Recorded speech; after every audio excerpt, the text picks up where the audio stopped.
জয় শ্রীকৃষ্ণ, রাধে রাধে। নমস্কার বন্ধুরা, সনাতনী পম্পা ইউটিউব চ্যানেলে আপনাদের সকলকে জানাই স্বাগত। আশা করি আপনারা সকলেই ঈশ্বরের কৃপায় ভালো আছেন, সুস্থ আছেন। ওং নমো ভগবতে বাসুদেবায়। জয় শ্রীকৃষ্ণ, রাধে রাধে। বন্ধুরা, আজ 11ই আশ্বিন, 28শে সেপ্টেম্বর, শনিবার। আজকের দিনে পালন করা হচ্ছে এই মাসের কৃষ্ণপক্ষের ইন্দিরা একাদশীর ব্রত। হিন্দুদের মধ্যে একাদশী নিজস্ব ধর্মীয় ও আধ্যাত্মিক তাৎপর্য রয়েছে। এই দিনটি সম্পূর্ণরূপে ভগবান বিষ্ণুর জন্য সমর্পিত। ইন্দিরা একাদশী আশ্বিন মাসে উদযাপিত হয় এবং এটি পিতৃপক্ষের সময় অনুষ্ঠিত হয়। একাদশী শুরু হয়েছে গতকাল, যা 27শে সেপ্টেম্বর, যা থাকবে আজ শনিবার দুপুর 2:49 পর্যন্ত। যদি আপনি আজ একাদশীর ব্রত পালন করে থাকেন, তাহলে নিশ্চয়ই জানেন যে এই একাদশীর ব্রত কথাটি শ্রবণ না করলে ব্রত অসম্পূর্ণ থেকে যায়। আর যদি কোনো কারণে আজ আপনি এই ব্রত পালন করতে নাও পারেন, শুধুমাত্র ব্রত কথাটি ভক্তিপূর্বক শ্রবণ করলেও ব্রতের পূর্ণ ফল অনেকাংশেই লাভ করতে সক্ষম হবেন। তার সঙ্গে অবশ্যই আজ সন্ধ্যায় শ্রী হরিবিষ্ণু এবং মা লক্ষ্মীর সামনে একটি ঘিয়ের প্রদীপ প্রজ্বলন করবেন। শুরু করছি আশ্বিন মাসের কৃষ্ণপক্ষের ইন্দিরা একাদশীর ব্রত কথা।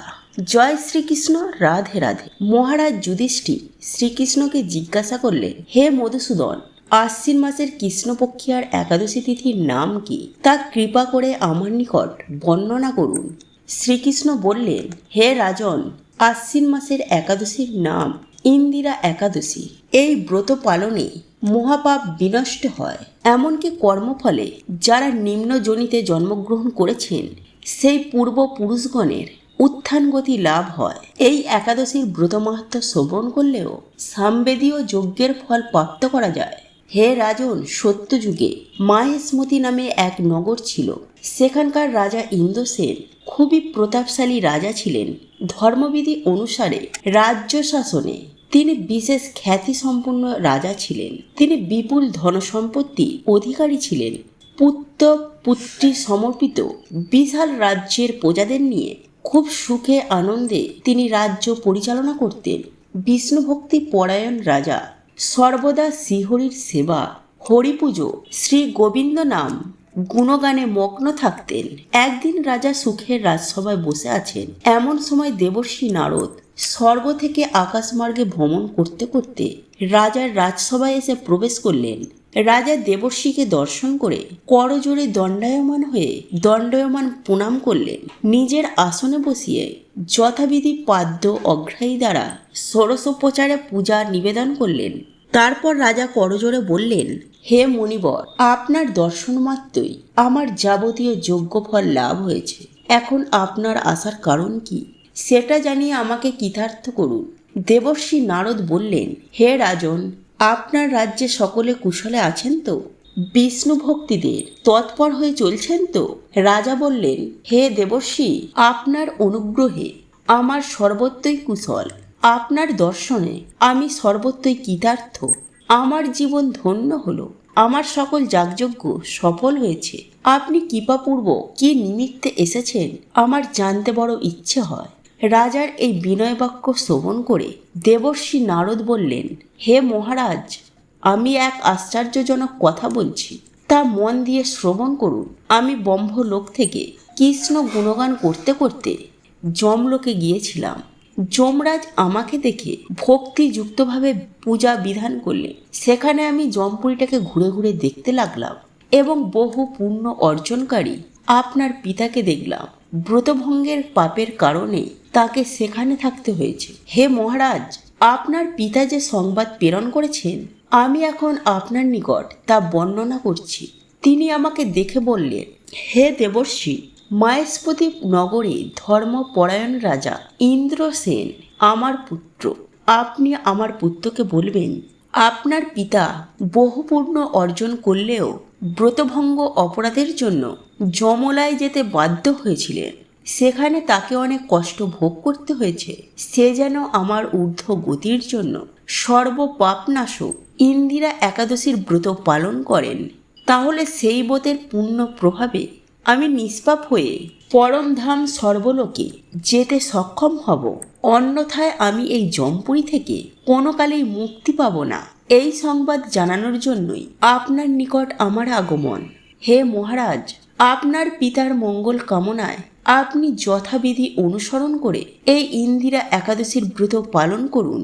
তখন রাজা বললেন, হে মহর্ষি, কৃপাপূর্বক আপনি আমাকে এই ব্রতপূর্বক মহিমার কথা বলুন।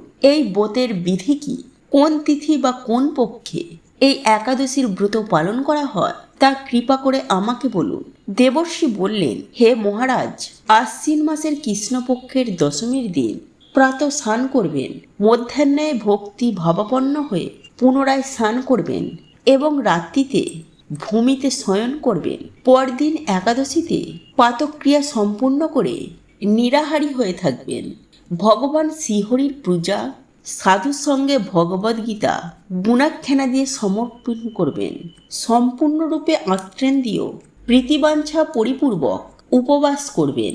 হে পুণ্ডরীকাক্ষ, হে অচ্যুত, এই শরণাগতে কৃপা করুন। এইভাবে শ্রদ্ধা সহকারে শালগ্রাম পূজা করে পিতার উদ্দেশ্যে ব্রতের উদ্দেশ্যে পুণ্যফল অর্জন করবেন।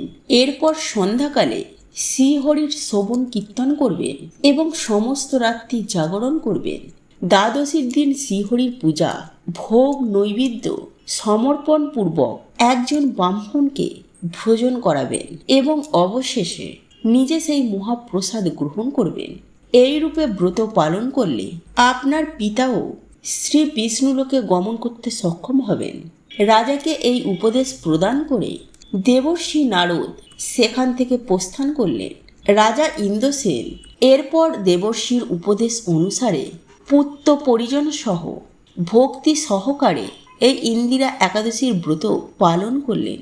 তখন দেবলোক থেকে পুষ্পবৃষ্টি হতে লাগলো এবং তার পিতার বিষ্ণুলোক প্রাপ্তি হলো। এর কিছুকাল পর রাজা ইন্দ্রসেন তার পুত্রের হাতে রাজ্যভার অর্পণ করে স্বয়ং ভগবত ধামে ফিরে গেলেন।